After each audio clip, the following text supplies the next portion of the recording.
Hello friends, welcome back to another course.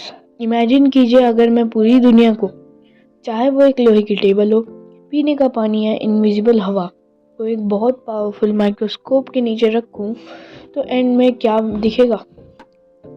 वो हर चीज़ जो space गहराती है और जिसका अपना एक वजन होता है।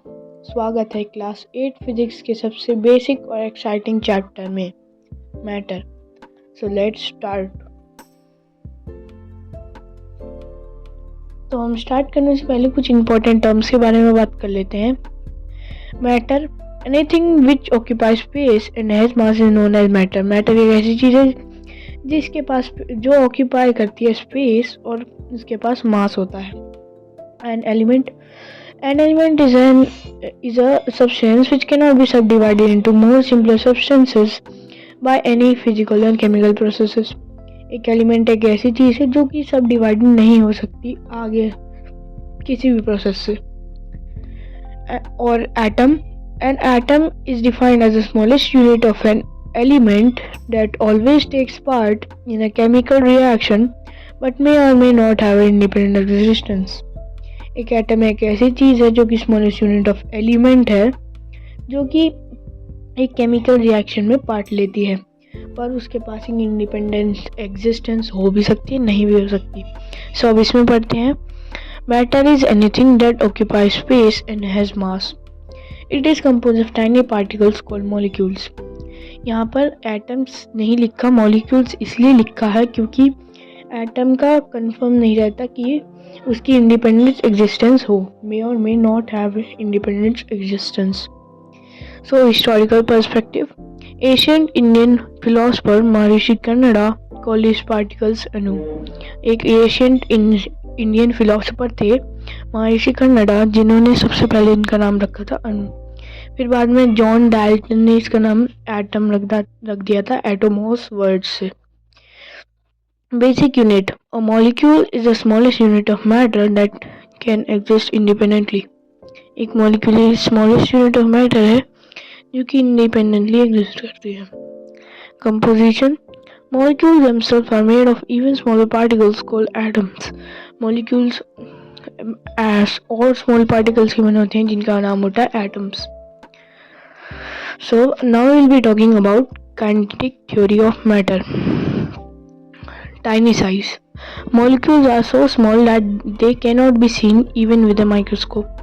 Molecules इतने छोटे होते हैं जो कि एक माइक्रोस्कोप से भी नहीं दिखते हैं। Intermolecular space. They are gaps between molecules. Solids have least space while gases have most. जो पार्टिकल्स होते हैं, एटम्स भी मॉलिक्यूल्स भी, जो मॉलिक्यूल्स के बीच में स्पेस होता है उन्हें इंटरमॉलिक्यूलर स्पेस कहते हैं, और एटम्स के बीच में जो स्पेस होता है उन्हें इंटर एटॉमिक स्पेस कहते हैं।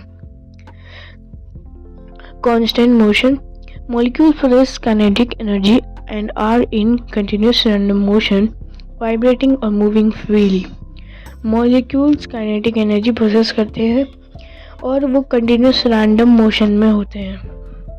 सॉलिड में वो धीरे धीरे वाइब्रेट करते हैं फिक्स्ड पोजीशंस में, लिक्विड्स में वो थोड़ा सा और तेज वाइब्रेट करते हैं, और जो गैसेस होती है उनमें तो पता ही नहीं होता, उनमें वो इधर उधर ही घूमते रहते हैं, बहुत तेज स्पीड में हिलते हैं वो।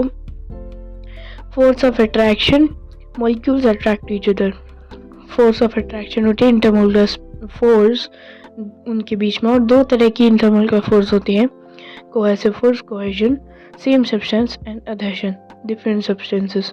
कोहेशन फोर्स वो होती है जो कि सेम सब्सटेंसेस के मॉलिक्यूल्स के बीच में लगती है, और अधेशन फोर्स वो होती है जो कि अलग अलग डिफरेंट सब्सटेंसेस के मॉलिक्यूल के बीच में लगती है। States, the molecular model of solids. Molecules are very closely packed with negligible intermolecular space. हम मॉलिक्यूलर मॉडल ऑफ सॉलिड्स के बारे में बात करेंगे। यहाँ पे दे रखा है ये वाला सॉलिड, यहाँ पर ये बिल्कुल पास में बहुत ज़्यादा पैक्ड है नेग्लिजिबल इंटरमोलुलर स्पेस के साथ।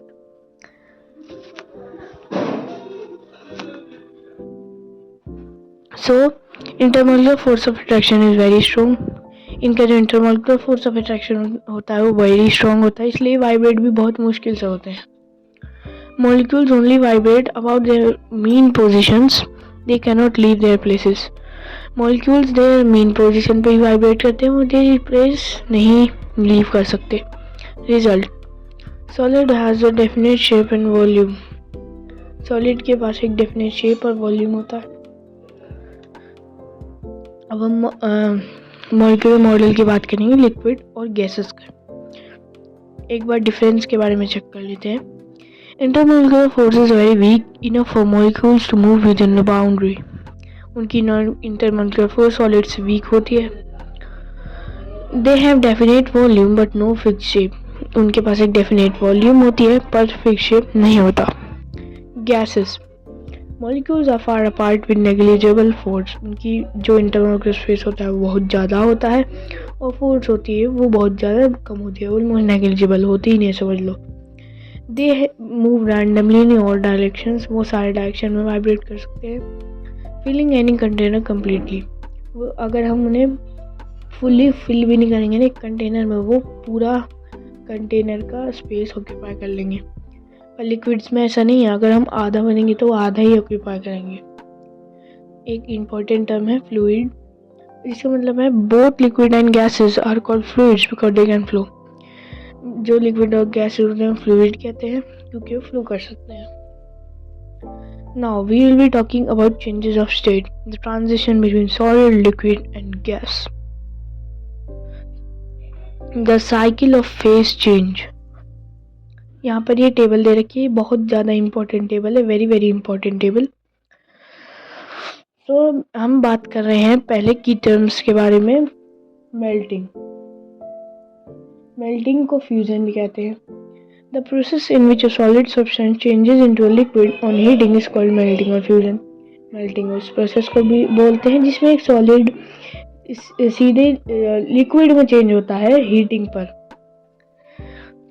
Vaporisation, liquid to gas. Vaporisation को बॉइलिंग भी बोलते हैं, जिस उसकी डेफिनेशन है the process in which a liquid change substance changes into gas rapidly on heating.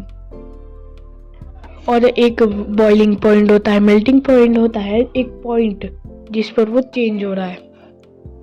अब condensation, the process of changing a gas और liquid by cooling is called condensation. Condensation condensation जो होती है वो गैस से liquid में होती है कूलिंग पर हम गैस को लिक्विड में एक और तरीके से कर सकते हैं, कंप्रेशन। अगर हम गैस को ज़्यादा कंप्रेस करेंगे और ज़्यादा कंप्रेस करेंगे तो एक लिक्विड की तरह बिहेव करने लगेगा, पर वहाँ पर टेम्परेचर डिक्रीज नहीं होगा, वहाँ पर हीट पैदा होगी, टेम्परेचर इंक्रीज। काइनेटिक एनर्जी जो होगी वो हीट एनर्जी में ट्रांसफॉर्म होकर बाहर निकलेगी। Freezing, liquid to solid. Freezing जो होती है वो लिक्विड टू सॉलिड होती है, उसे सॉलिडिफिकेशन भी कहते हैं। और आप यहाँ पर देख रहे होंगे कि यहाँ पर सब्लिमेशन और डिपोजिशन भी दे रखा है। तो सब्लिमेशन वो होता है जिसमें कि जो सॉलिड होता है वो सीधा डायरेक्टली गैस बन जाता है। The process of directly changing from solid to gaseous state is known as sublimation. कुछ सब्लिमेशन के एग्जाम्पल्स मैं बताता हूँ, जैसे कि बेंजोइक एसिड, वो सॉलिड फॉर्म में जब होता है उसे 122 डिग्री सेल्सियस तक जब हीट करेंगे तो वो सीधा गैस बन जाएगा। और सबसे कॉमन एग्जांपल कैम्फर जो हमारे घर में भी होता है, और नेफ्थलीन बॉल जो हम कपड़ों में रखते हैं जिससे कि इंसेक्ट्स वहाँ पर फीड ना करें। और वैसे ही गैस सब्लिमेशन का उल्टा होता है, रिवर्स प्रोसेस ऑफ सब्लिमेशन, जिसमें गैस से सॉलिड में चेंज होता है, जिसमें एक गैस सॉलिडिफाई करती है directly without going to liquid state. समझ में आ गया? डायरेक्ट फेज चेंजेस, यहाँ पर फेज भी रखा है sublimation, the process where solid directly changes on heating without passing through liquid state. कुछ एग्जाम्पल्स जैसे कि naphthalene, camphor, ammonium chloride. Deposition जो मैंने बता दिया था, reverse process where vapour changes directly into solid upon cooling, also called solidification. यहाँ पर आप देख सकते हैं कि ये है सब्लिमेशन अमोनियम क्लोराइड की। नीचे से बर्नर से हीट देंगे अमोनियम क्लोराइड की वेपर्स यहाँ से जाएंगी और यहाँ से हमने बंद कर रखा है कॉटन वूल से, यहाँ पे दिखाई नहीं हो, कॉटन वूल से बंद कर रखा है और यहाँ पर जो वेपर्स होंगी वो डिपॉजिट होना शुरू हो जाएंगी। यहाँ पर ये सब्लिमेट करेगा और यहाँ पर डिपॉजिट होगा, इसे बोलते हैं डिपोजिशन और यहाँ पर sublimation. So let's begin. Though now we'll be talking about evaporation and cooling. Evaporation is the change of liquid into vapor any temperature below its boiling point. जो बॉइलिंग होता है उसका एक पॉइंट होता है, उससे पहले जब एक लिक्विड सीधे चेंज होता है तो इसे इवेपोरेशन कहते हैं। आपने देखा होगा अगर हम पानी को ऐसे कहीं छोड़ देंगे तो वो गायब हो जाएगा, उसे ही हम इवेपोरेशन कहते हैं। तो इवेपोरेशन की वजह से कूलिंग इफेक्ट होता है। Molecules take heat from liquid और surroundings to lead to drop temperature. जो मॉलिक्यूल होते हैं वो हीट लेते हैं लिक्विड से या सराउंडिंग से, लिक्विड से लेंगे तो वो इवेपोरेट होंगे तो वो कूलिंग इफेक्ट देगा। Example, water in an earthen pot stays cool because water evaporates to tiny pores taking heat from water inside. earthen pot होता है जो मटका होता है, उसमें अगर हम गर्मियों में पानी रखते हैं तो वो ठंडा रहता है, इवेपोरेट उसके अंदर होते हैं टाइनी पोर्स, यहाँ पे आप देख सकते हैं टाइनी पोर्स, तो उसकी वजह से वो जो होता है वो ठंडा रहता है क्योंकि वो सराउंडिंग से हीट लेता है। So now rate of evaporation. The speed at which a liquid evaporates depends on 5 main factors. Rate of evaporation का speed जिस पे एक लिक्विड इवेपोरेट होता है उसके 5 मेन फैक्टर्स होते हैं। Temperature, higher temperature, higher kinetic energy, faster evaporation. ज़्यादा टेम्परेचर होगा ज़्यादा काइनेटिक एनर्जी आएगी और ज़्यादा तेज़ इवेपोरेशन होगा। Surface area, larger exposed area allows more molecules to escape simultaneously. अगर हम किसी लिक्विड को फैला दें तो वो जल्दी इवेपोरेट होगा। Air flow, moving air carries away vapour molecules making room for more. जो मूविंग एयर होती है वो वेपर मॉलिक्यूल्स को ले जाती है अपने साथ। ह्यूमिडिटी भी इफेक्ट करती है। अगर एयर सैचुरेटेड रहेगी मतलब उसकी ह्यूमिडिटी ऑलमोस्ट 90 to 100 होगी, वो सैचुरेटेड हो जाती है 100% पर, तो जो इवेपोरेशन होगा उससे वो धीरे होगा। अगर ज़्यादा ह्यूमिडिटी तो कम इवेपोरेशन।